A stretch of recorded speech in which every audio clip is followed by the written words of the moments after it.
इथे फक्त दागिने नाही तर पिढ्यानपिढ्यांचा विश्वास मिळतो. परंपरेची झळाळी आणि विश्वासाची खात्री. कैलास अडगावकर ज्वेलर्स, दत्त मंदिर बस स्टॉप, नाशिक रोड.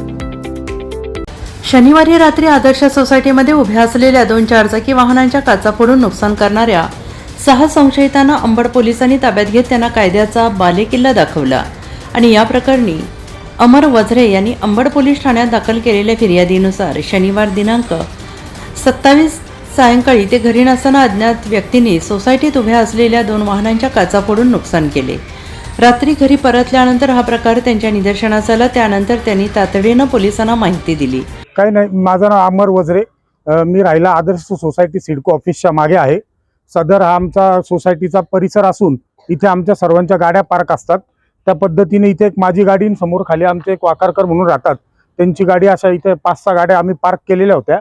तर आत्ता 8-8:15च्या दरम्यान मध्ये 5 ते 6 जणांचं टोळकं आलं व त्यांनी गाडीची पुढची व मागची दोन्ही काचा फोडून तसंच पुढच्या गाडीच्या पण त्यांनी काचा फोडलेल्या आहे व दहशत पसरवण्याचा त्यांनी प्रयत्न केलेला आहे. आता आम्ही घरात सगळे बसलेले असताना बाजूच्या आमच्या सोसायटीतले अमर वझरे आणि दिनेश वाकारकर यांच्या गाड्या फोडल्या 2 जणांनी आणि ते या गल्लीतून पसार झाले. नेमकं कशाने फोडलं, कोण होते? काठीने फोडल्या. आता कोण होते ते नाही लक्षात आलं. आम्हाला वाटलं 2 जण होते. आणि या घटनेची माहिती मिळताच अंबड पोलीस ठाण्याचे वरिष्ठ निरीक्षक जगवेंद्र सिंग राजपूत, पोलीस निरीक्षक गुन्हे अविनाश नडविनकेरी यांच्या मार्गदर्शनाखाली पोलिसांनी घटनास्थळी धाव घेत पंचनामा करून तपास सुरू केला आहे. तांत्रिक माहिती आणि गोपनीय सूत्रांच्या आधारे पोलिसांनी संशयितांचा शोध घेत लक्ष्मण रमेश दांडेकर, रवी दत्ता गायकवाड, सचिन विजय दांडेकर, स्वप्नील सुभाष जाधव, संतोष गायकवाड, मिलिंद साहेबराव कांबळे यांना ताब्यात घेऊन अटक केली आणि त्यांना कायद्याचा बालेकिल्ला दाखवला.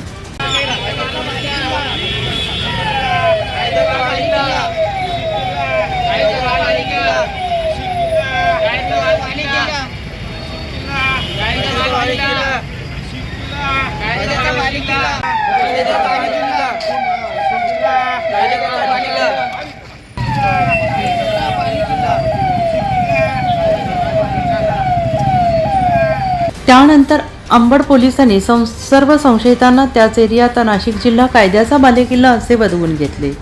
सदरच्या कारवाईने परिसरातील नागरिकांनी समाधान व्यक्त केले.